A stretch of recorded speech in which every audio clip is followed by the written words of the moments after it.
যে আল্লাহ পাক আমাদেরকে এই পৃথিবীতে পাঠাইছেন মানুষ হিসাবে। আল্লাহর ভাষায় বলছেন ওমা খালাকতুল জিন আল ইনস ইল্লা লিয়াবুদুন। জিন ও মানুষকে সৃষ্টি করা হয়েছে আল্লাহর গোলামি করার জন্য। তো সেই মালিকের দরবারে আমরা সর্বপ্রথম আবারও শুকরিয়া আদায় করি, সকলে বলি আলহামদুলিল্লাহ। সমস্ত প্রশংসা কার? আল্লাহ। আল্লাহ পাক আমাদেরকে যে এই মিলাদ মাহফিল, জিকির মাহফিল, ওয়াজ মাহফিল বসার সুযোগ করে দিছেন, এজন্য খুশি। আবারও বলি আলহামদুলিল্লাহ। আলহামদুলিল্লাহ বললে লাভ হয় না ক্ষতি হয়? লাভ। আল্লাহ বড় খুশি হয়, আল্লাহর রাসূল বড় খুশি হয়। আমাদেরকে যে আল্লাহ পাক এত সুন্দর করে বানাইছেন সেই শুকরিয়া আদায় করি। শুকরিয়া আদায় করলে আল্লাহ পাক বলেন লাইন শাকারতুম ওয়া নাজিদাকুম ওয়া ইন কাফারতুম ইন্না আযাবা লাশাদীদ। যে বান্দা বান্দি আল্লাহর নেয়ামতের শুকর গুজার করে আল্লাহ পাক তাকে আরো নেয়ামত বাড়ায় দেবেন। সুবহানাল্লাহ। এই জন্য আমরা মানুষ এবং সর্বশ্রেষ্ঠ নবী মুহাম্মদুর রাসূলুল্লাহ সাল্লাল্লাহু আলাইহি সাল্লামের উম্মত হিসাবে আসছি। সবাই বলি খুশি বলে আলহামদুলিল্লাহ। যে পৃথিবীতে আমরা চিরদিন কেউ থাকবো না, যতদিন থাকবো ততদিন যেন আল্লাহ আল্লাহ রাসূলের হুকুমের মধ্যে থাকতে পারি, যে সেই অনুযায়ী যেন, সেই সুন্নাহ অনুযায়ী যেন আমরা আমল করতে পারি, চলাফেরা করতে পারি। রুজি রোজগার যা কিছু করি যেন নবীর তরিকার ভিতরেই হয়, তাইলেই রহমত। আর যদি অন্য পথে হয় এটার জন্য কি অনন্তকাল শাস্তি ভোগ করতে হবে। সেটা আমরা প্রতি নামাজের মধ্যে পড়ি, গায়রিল মাগদুবি আলাইহিম ওয়ালাদ-দাল্লিন।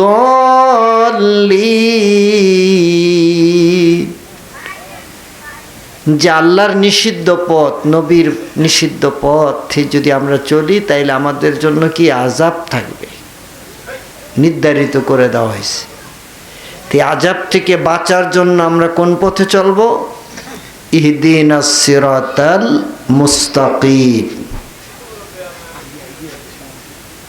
যেই মুস্তাকিম, সিরাতে মুস্তাকিমের পথে যদি আমরা থাকতে পারি তাইলে আমাদের জন্য আল্লাহ কি দিবেন? আনআমতা আলাইহিম, আমাদের জন্য দিবে পুরস্কার, আমাদের জন্য দিবে অসংখ্য নেয়ামত, দুনিয়াতেও দিবে, আল্লাহর জান্নাতের মধ্যেও দিবে। বলেন সুবহানাল্লাহ। আর তিনি আল্লাহ যিনি আমাদের চাওয়ার আগে সব কিছু দিয়ে দেন।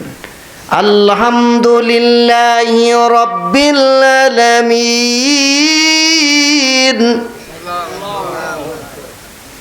সে আল্লাহ রাব্বুল আলামিন আমাদেরকে চাওয়ার আগে সব কিছু দিতেছেন। সেই মাবুদরে যদি আমরা ভুলে যাই, সেই মাবুদের দরবার থেকে যদি আমরা মুখ ফিরাইয়া নেই, তাইলে কে আমাদের জন্য রহমত দিবে? আমরা যদি ওই দরবারে ইন্তজার থাকি, আল্লাহর দরবারে আমরা প্রার্থনায় থাকি, তাইলে অবশ্যই আল্লাহ আমাদের জন্য দিবেন রহমত। আর রহমানির রহিম, আল্লাহর রহমতের চেয়ে বড় রহমত করেনওয়ালা কেউ নাই। অন্য আয়াতে বলতেছেন হাসবি আল্লাহু লা ইলাহা ইল্লাহু আলাইহি তাওয়াক্কালতু ওয়া হুয়া রাব্বুল আরশিল আযীম। বলেন সুবহানাল্লাহ। যে আল্লাহই আমাদের জন্য যথেষ্ট।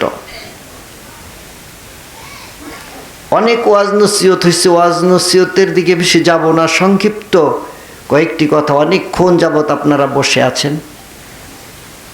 আসলে যারা ওয়াজ মাহফিলে বসে তাদের দিকে আমরা অনেক সময় খেয়াল করি না। এরা তো যে সন্ধ্যার থেকে বইছে, এই বসছি, বক্তারা তো আমরা একজনের পর একজনে আসতেছি আর চলতেছি, যে একটু উঠা বসা করলেই সমস্যা হয়ে যায়।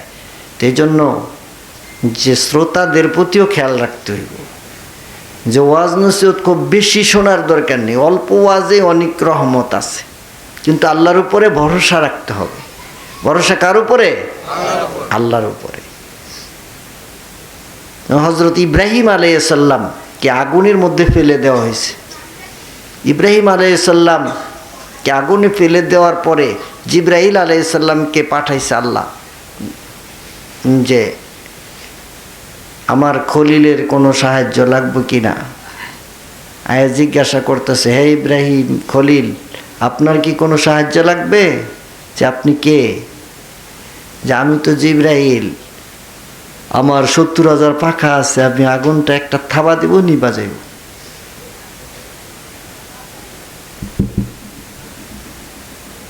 যে আল্লাহর খলিল বললেন যে আপনার কাছে আমার কোনো সাহায্যর দরকার নাই।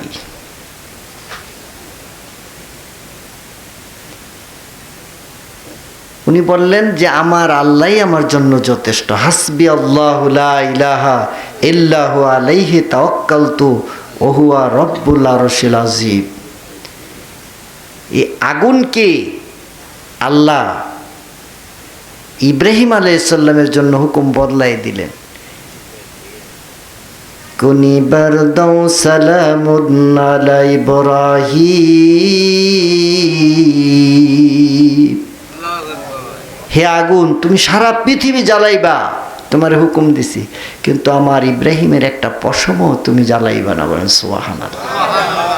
সেটা কি ছিল? সেটা ছিল আল্লাহর উপরে ভরসা। আল্লাহর উপরে যদি কেউ ভরসা করে, আল্লাহই তার জন্য যথেষ্ট। বলেন সুবহানাল্লাহ। আল্লাহ এরকম বহু নবীদেরকে, বহু ওলি আল্লাহদেরকে এই পৃথিবীতে পরীক্ষা করেছেন। এই পরীক্ষায় তারা জয়যুক্ত হয়েছে। আর আমরা আল্লাহর পরীক্ষার মধ্যে যে ফেল করে ফেলি, যে আমাদের জন্য এই শিক্ষাগুলি দিয়েছে। আমাদের যে সামান্য মুসিবত দিলেই বিপদ, সামান্য একটু মুসিবত হইলে আর যে আমাদের ফেস লেগে গেছে, আমরা ওয়াজ মাহফিল, মিলাদ মাহফিল এত কিছু করি, বিপদ মুসিবত সারে না। আল্লাহ রাব্বুল আলামিন আমাদেরকে পরীক্ষা করেন, বিপদ মুসিবত দিয়ে আল্লাহর নৈকট্য প্রাপ্ত করেন। এই পৃথিবী আখেরাতের খেতি খোলা। এখানে আমরা যা ভালো কাজ করব, পরকালে আমাদের জন্য ভালো, আর এখানে যদি আমরা মন্দ কাজ করি, পরকাল আমাদের জন্য মন্দ। আমরা এই পৃথিবীর সকলের জন্য দোয়া করব, সারা বাংলাদেশের জন্য দোয়া করব, এই এলাকার জন্য দোয়া করব। সারা বাংলাদেশে নির্বাচনের মধ্যে সারাই হাঙ্গামা ঝামেলা হইতেই থাকে। তাল সকল জনগণের কাছে দোয়া কামনা করি, সবার জন্যই সবাই দোয়া করবেন, যাতে দেশের মানুষ, এই দেশের মানুষই যে আমরা যত মিলেমিশে থাকতে পারি, সবাই যেন আমরা সুন্দর থাকতে পারি, যে এগুলা নিয়ে যেন দাঙ্গা হাঙ্গামা ঝামেলা না হয়, সেই জন্য সবাই সজাগ থাকবেন।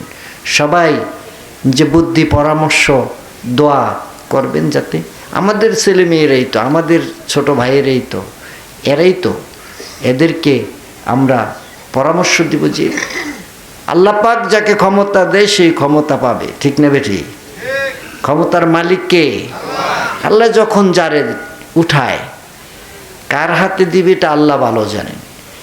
যে পৃথিবীতে বহু রাজা, বহু প্রজা বিনিশ হয়ে গেছে, যে সত্যের দাওয়াত দিতে গিয়ে, সত্য জয় করতে গিয়ে যে বহু মানুষ মায়ের খাইছে, যেটাই পৃথিবীর নিয়ম। এই জন্য সত্যের মধ্যে, হকের মধ্যে থাকতে হবে। যত বাধাই আসুক, যত কষ্টই হোক, যে আমরা সত্যের মধ্যে থাকব। আল্লাহ রাসূলের প্রতি আমরা বিশ্বাস আনছি, আমরা এই বিশ্বাসের মধ্যে অটল থাকব।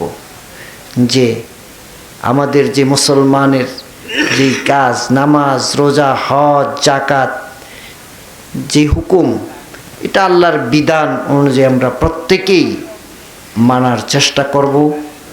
আল্লাহ রাব্বুল আলামিন যেন আমাদেরকে এ করে দুনিয়াতে যাওয়ার তৌফিক দেয়। আমাদের মাতা পিতা গুরুজনদের সেবা খেদমত করব, সকল মানুষকে ভালোবাসবো। মানুষের ভালোবাসাই আল্লাহর ভালোবাসা। মানুষকে ভালোবাসলে আল্লাহ খুশি হয়, আর মানুষকে আঘাত দিলে আল্লাহ বেজার হয়। এই জন্য মানুষকে আমরা ভালোবাসবো, মানুষের সেবা খেদমতে থাকব, সমাজের সেবা খেদমতে থাকব। আমরা বড়দেরকে শ্রদ্ধা করব, ছোটদেরকে আদর করব। এই তো আমাদের কাজ। যে এই শিক্ষাগুলো যদি আমাদের সমাজের মধ্যে চালু হয়ে যায় তাইলে রহমত হবে। যে বড়দেরকে যদি আমরা শ্রদ্ধা আর ছোটদেরকে আদর, কাউকে ছাইড়া দেয় নেই যে আমাকে দুইটা দায়িত্ব দিছে, বড়দেরকে শ্রদ্ধা করতে হবে, ছোটদেরকে আদর করতে হবে। যে খালি আমাকে সম্মান করবেন আর আমি আদর করব না, এটা হবে না। আর আপনি সম্মান নিবেন আদর করবেন না, এটা হইব না। যে আপনাকে সম্মান করলে আপনার আদর করতে হবে, এটাই হলো আপনার কাজ। এই জন্য আমরা সকলকে আদর করব, স্নেহ করব, ভালোবাসবো, শ্রদ্ধা করব, সকলের তাজিম করব, মা বাবার সেবা খেদমত করব। যাদের মা বাবা আছে তাদের সেবা খেদমত করব, তাদের কাছে থেকে আমরা দোয়া নিব, জান্নাত খরিদ করে নিব। এখানে অনেক আলোচনা হয়েছে, জান্নাতের আলোচনা হয়েছে, মা বাবার খেদমতের আলোচনা হয়েছে। যে এই কথাগুলি বারবার বলা হইতেছে, এর ভিতরে যদি আমরা থাকি আর বেশি ওয়াজ নসিহতের প্রয়োজন হয় না। আল্লাহ আল্লাহ আল্লাহ লা ইলাহা ইল্লাল্লাহ, আমার আল্লাহ আল্লাহ আল্লাহ লা ইলাহা